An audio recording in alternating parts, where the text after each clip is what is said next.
pas. Papa, que Dieu te bénisse. Est-ce qu'on peut acclamer pour notre papa, le pasteur Mike Alamai? Avec votre respect, je vous prie de vous tenir debout. Est-ce qu'il peut se tenir debout? Est-ce qu'on peut acclamer le Seigneur?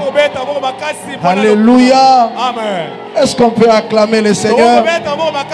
Manifester au Seigneur combien il est bon. Amen. Amen. Amen. Amen. Alléluia. Amen. Ça, c'est l'œuvre de Dieu. Amen. Ça, il n'y a que Dieu qui peut faire ça. Alléluia. Amen. Ça, c'est Dieu seulement qui peut faire ça. Merci, papa. Écoutez, vous savez ce qui touche mon âme et mon esprit? C'est son cœur chrétien. Alléluia. Tous ceux qui fréquentent les églises, tous ceux qui prêchent le Seigneur Jésus, n'ont pas un cœur chrétien. C'est que malgré tout ce qui s'est dit, son âme meurtrie, ce n'est pas parce qu'il ne dit rien qu'il accepte tout ce qui s'est dit. Ce n'est pas parce qu'il ne dit rien que tous ces gens-là ont raison. Mais il a un cœur chrétien. Alléluia. Amen. Vous savez, beaucoup d'hommes de Dieu ont été trouvés au milieu de beaucoup de choses, avec des preuves à l'appui. Alléluia. Amen. On les a vus déshabillés, mais lui on l'a jamais vu déshabillé. Mais parce que seulement ça se raconte en son nom. En tant que chrétien, il dit: je me retire un peu pour chercher la face de Dieu. Je voudrais interpréter le langage de Dieu par rapport à ça. Alléluia. Amen. Et par rapport à toutes ses responsabilités envers Dieu, il dit: je recule un peu.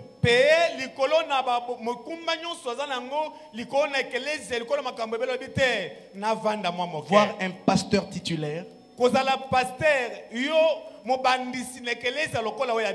retirer des activités et venir dans l'église s'asseoir dans la foule, ça c'est donné seulement aux chrétiens. Ça c'est une nouvelle éducation spirituelle qu'il donne aux autres hommes de Dieu.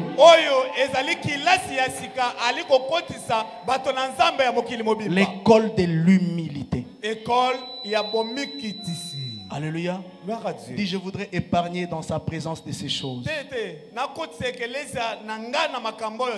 Avec ça, il aura beaucoup d'enfants dans les Seigneurs.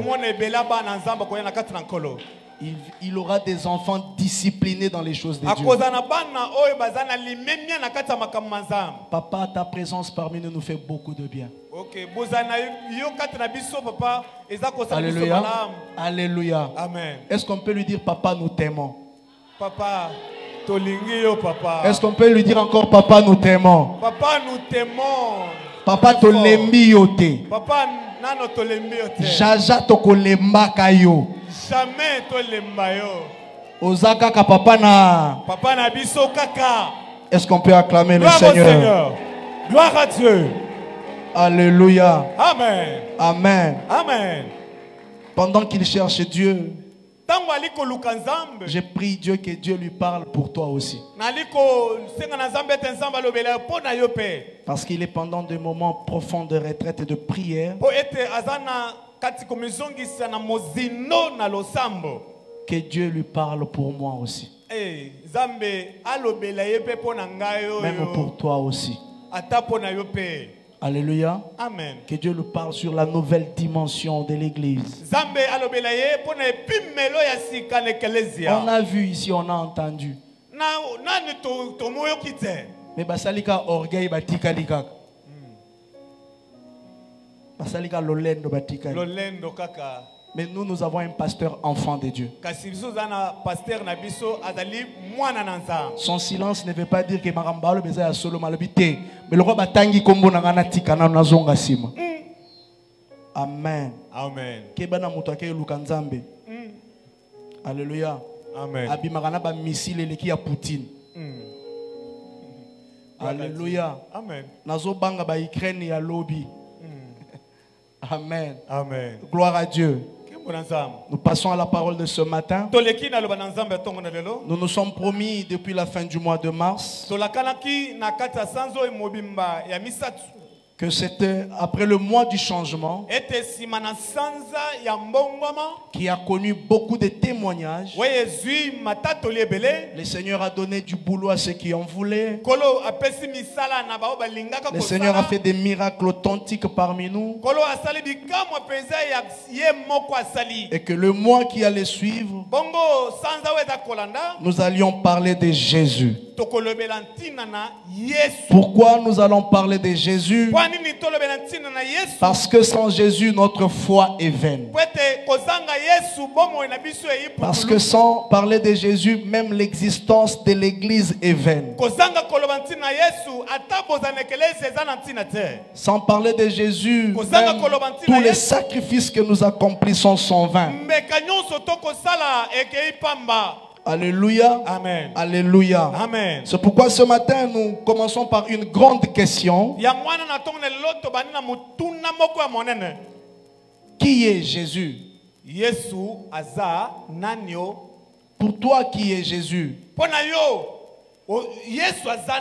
C'est une question qui a traversé des générations et des générations, qui a divisé beaucoup d'écoles théologiques, qui a boosté la foi de plusieurs et qui a changé la vie de beaucoup. Lui-même, Jésus a eu aussi à poser cette question à ses disciples.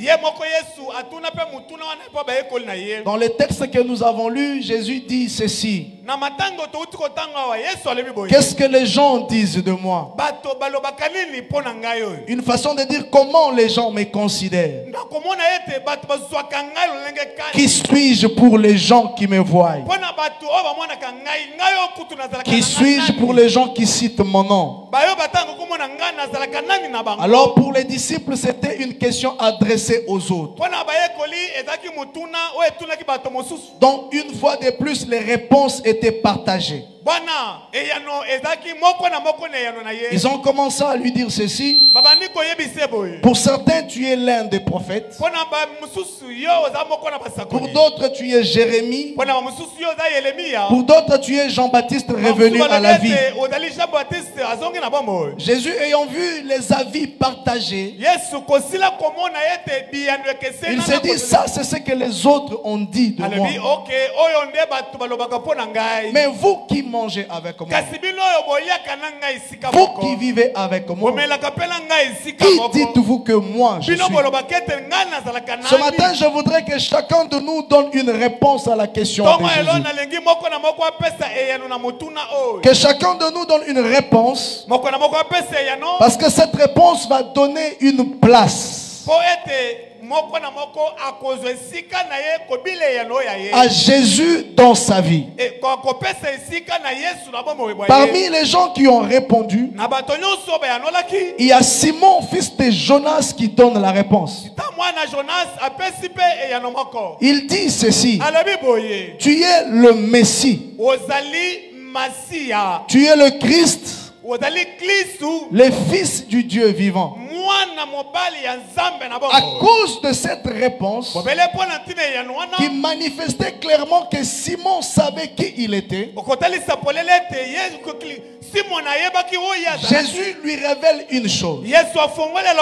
Il lui dit: tu es heureux, tu es un homme de joie. Pour dire: tu ne souffriras pas. Parce que tu connais ces choses. Et ces choses, tu ne les connais pas de toi-même. Ces choses, c'est mon Père qui te les a révélées. Je suis venu dire à quelqu'un ce matin, connaître qui est Jésus apporte le bonheur dans la vie de l'homme. Jésus ne dit pas à Pierre, tu es heureux parce que tu es un grand pêcheur de poissons. Tu es heureux parce que tu es un diplômé d'Oxford. Tu es heureux parce que tu as la plus jolie tête du monde. Tu es joli parce que tu as la plus belle maison. Non, mais tu es heureux parce que tu connais ces choses. Il y a des choses sur la terre qui apportent le bonheur dans la vie de l'homme. Parmi ces choses, la principale, c'est connaître qui est Jésus. Quelle est sa place dans ta vie? Quelle est sa mission dans ta vie?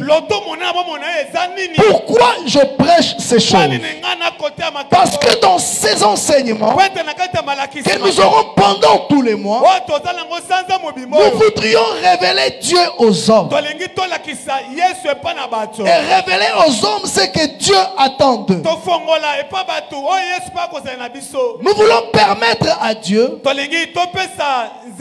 de parler aux hommes dans leurs trois dimensions. Que Dieu parle à ton âme, que Dieu parle à ton esprit, que Dieu parle à ton corps. Parce que quand Dieu nous a créés, il nous a créés à son image. Il nous a créés à sa ressemblance. C'est pourquoi lui-même s'est manifesté dans trois dimensions. La première dimension, c'est la dimension du Père. La deuxième dimension, c'est la dimension du Fils. La troisième, c'est la dimension du Saint-Esprit. Ainsi, en créant l'homme pour le ressembler, il subdivise la vie de l'homme en trois dimensions. Il y a le corps, il y a l'esprit et il y a l'âme. Pourquoi nous allons prêcher ces choses? C'est pour accomplir les plans de Dieu,